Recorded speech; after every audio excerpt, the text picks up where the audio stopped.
السلام علیکم۔ بسم اللہ والحمدللہ والصلاۃ والسلام علی رسول اللہ۔ معزز ناظرین و سامعین، اللہ تعالیٰ نے قرآن مجید میں پہلی امتوں کے حالات و واقعات بیان کیے ہیں، اور ان کے بعد اللہ تعالیٰ نے یہ بھی ارشاد فرمایا ہے فَاعْتَبِرُوا يَا أُولِي الْأَبْصَارِ، اے عقل والو ان واقعات سے، ان حالات سے سبق حاصل کیجئے اور عبرت پکڑیے۔ تو ہماری زندگی میں بھی کچھ واقعات ایسے ہوتے ہیں جن سے ہمیں عبرت پکڑنی چاہیے اور ان سے سبق حاصل کرنا چاہیے۔ دو واقعے میں اس پر آپ کو پیش کرنا چاہتا ہوں۔ ان کو آپ جھوٹی قبر کی سچی کہانی کے عنوان دے سکتے ہیں۔ پہلا واقعہ تقریباً ایک ہفتہ پہلے کا ہے، اور 16 فروری 2024 فرائیڈے کو یہ نوائے وقت کے سر راہ جو ایک کالم ہوتا ہے اس کے اندر بھی بیان کیا گیا ہے۔ واقعہ نجابت منڈی عثمان والا ضلع قصور کا واقعہ ہے۔ یہاں پر ایک قبر تھی، اور اس قبر کی نسبت بابا جی و شہید رحمت اللہ علیہ کی طرف کی گئی تھی کہ وہاں پر فلاں فلاں بزرگ مدفون ہیں۔ وہاں لوگ اپنے حاجات اور ضروریات بھی لے کر جاتے تھے، اور دعائیں بھی کرتے تھے اور مرادیں بھی مانگتے تھے۔ تو چند دن پہلے اس قبر کو اکھیڑ لیا گیا ہے اور اس میں سے کچھ خزانہ وغیرہ نکال لیا گیا ہے۔ تو اصل میں اس قبر کی کہانی یہ ہے کہ جب ہندوستان و پاکستان کی تقسیم ہوئی تو کچھ لوگ ہندوستان سے ہجرت کر کے پاکستان آئے، کوئی پاکستان سے ہجرت کر کے، ہجرت نہ کہیں، پاکستان چھوڑ کر ہندوستان چلے گئے۔ تو جو سکھ حضرات تھے انہوں نے اپنے خزانوں کو اس طرح مطلب کہ محفوظ کیا، قبر کی شکل دے دی یا کوئی اور طریقوں سے۔ تو بہت سارے پاکستان کے اندر واقعات پیش آ چکے ہیں کہ سکھ حضرات ان قبروں کو اکھیڑتے ہیں اور وہاں سے خزانہ نکال کر لے جاتے ہیں، اور ہمارے مسلمان ان کو قبریں ہی سمجھتے رہے ہیں۔ ہمارے گاؤں کے قریب ایک بہت بڑا پتھر تھا، اور اس پتھر کو زمین کے اندر دبایا ہوا تھا، اور تھوڑا سا پتھر تقریباً ایک بندے کے نصف قد کے برابر وہ پتھر باہر تھا۔ تو ہمارے علاقے کے لوگ اس کو یہ سمجھتے تھے کہ یہ زمین برانی اور نہری زمین کا حدود ہے، کہ اس طرف نہری پانی والی زمین ہے اور اس طرف برانی پانی والی زمین ہے۔ تو کافی سال لوگ اس طرح ہی سمجھتے رہے، اور چند سال پہلے اس پتھر کو اکھیڑ کر وہاں سے بھی خزانہ نکال کر لوگ وہ لے گئے تھے۔ تو سبق اس میں یہ ہے، نجابت گاؤں کا جو واقعہ ہے، لوگ ان کو اللہ کا ولی سمجھ کر ان سے مرادیں مانگتے تھے۔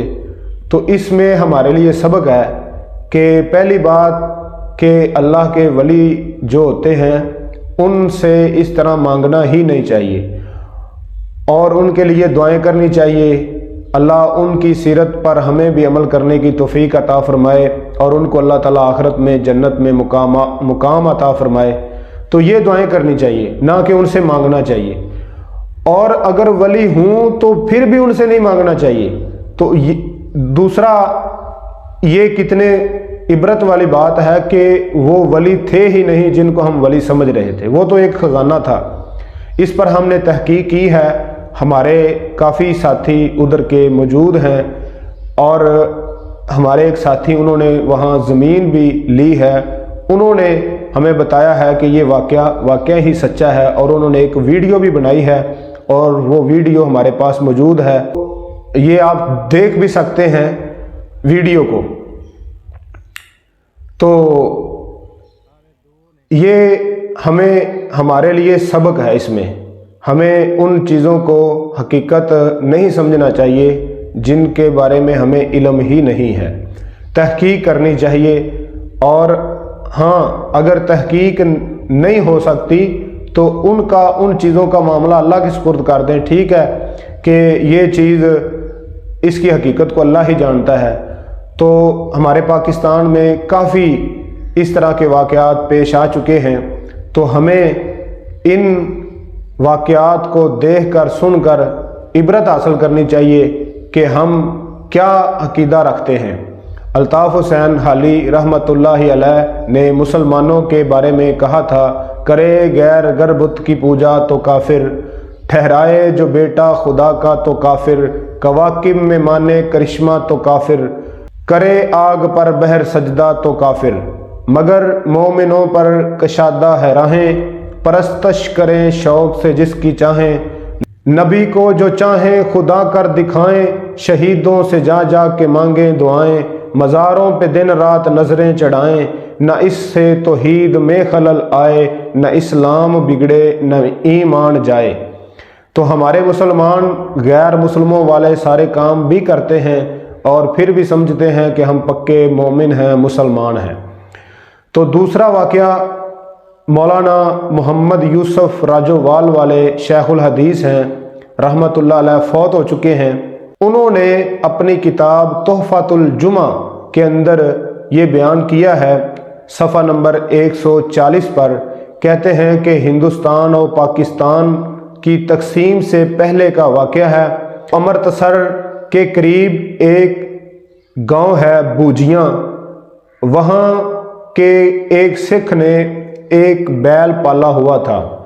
پہلے بزرگ لوگ بیلوں کو بڑی محبت سے پالتے تھے، ان کو اپنی اولاد جیسا سمجھتے تھے، اتنی محبت کرتے تھے۔ تو ایسے ہی ایک سکھ سردار نے اپنا بیل پالا ہوا تھا، ان سے وہ کام لیتے تھے، ہل جوتنے کے لیے، زمین کھودنے کے لیے اور پانی زمین کو پلانے کے لیے کنووں پر استعمال کرتے تھے۔ تو اس سکھ سردار کا وہ بیل فوت ہو گیا، مر گیا۔ تو اس کو بڑا غم آیا، اس کو بڑی تکلیف آئی، اور وہ جہاں وہ بیل مرا تھا اس کو وہ یاد کر کر کے روتا تھا وہاں بیٹھ کر، اور اس بیل کا رنگ جو تھا وہ ساوا تھا، ساوا رنگ براؤن سا ہوتا ہے۔ تو اس کو وہ کہتا، ہائے میرے ساوے، ہائے میرے ساوے، مطلب بیل نو یاد کردا سی۔ تو وہ چند دن اس طرح روتا رہا، اس کے بعد اس نے مطلب کہ بلا دیا، وہاں ہی اس کو اس نے دفنا دیا اور ڈیری سی بن گئی۔ اور ایک ملنگ تھا اس علاقے کا، کچھ مدت کے بعد سکھ تو وہ بھول گیا، لیکن اس ملنگ نے اس کو قبر کی شکل دے دی اور وہاں جھنڈا لگا دیا اور لکھوا دیا ساوے شاہ۔ ساوے شاہ وہ تاثر یہ دیا جا رہا تھا کہ یہ کوئی ولی اللہ کے ہیں اور ان سے جو ہے نا لوگ دعائیں کریں اور ان سے اپنی مرادیں مانگیں۔ تو کچھ لوگ جو اہل توحید تھے اس علاقے کے، انہوں نے اس بات کو بڑا برا جانا اور تکلیف محسوس کی، اور اس تھانے جو متعلقہ تھانہ تھا اس علاقے کا، اس کے اندر انہوں نے FIR کروائی، نام وہ ایک بندہ مدعی بن گیا اور اس نے کہا کہ میرا قتل معاف ہے، مجھے آپ نے قتل کر دینا اگر میں جھوٹا ہوں، تو آپ یہ قبر کھودو، اس قبر کے اندر بندہ نہیں ہے، انسان نہیں ہے، کوئی اللہ کا بزرگ بندہ نہیں ہے، بلکہ یہ ایک بیل کی یعنی ہڈیاں یہاں پر ہوں گی، کوئی انسان نہیں ہوگا۔ تو جب اس نے اتنے یقین سے بات کی تو انتظامیہ کو اس پر نوٹس لینا پڑا، اور انہوں نے قبر کو کھودا، اور قبر کھودی تو نکلا کیا؟ بیل کی ہڈیاں۔ تو اس طرح لوگ جو ہے نا قبروں کو اللہ کے ولیوں کی طرف منسوب کر کے اپنا مال بٹورتے ہیں۔ ہمیں اپنے عقیدے کو درست رکھنا چاہیے اور لوگوں کی اصلاح کا کام کرتے رہنا چاہیے، اور قرآن سے اور اس طرح کے واقعات سے عبرت حاصل کرتے ہوئے اپنے عقیدے کو درست کرنا چاہیے۔ اللہ تعالی ہمیں اس بات سے اور ان دو واقعات سے سبق حاصل کرنے کی توفیق عطا فرمائے۔ السلام علیکم۔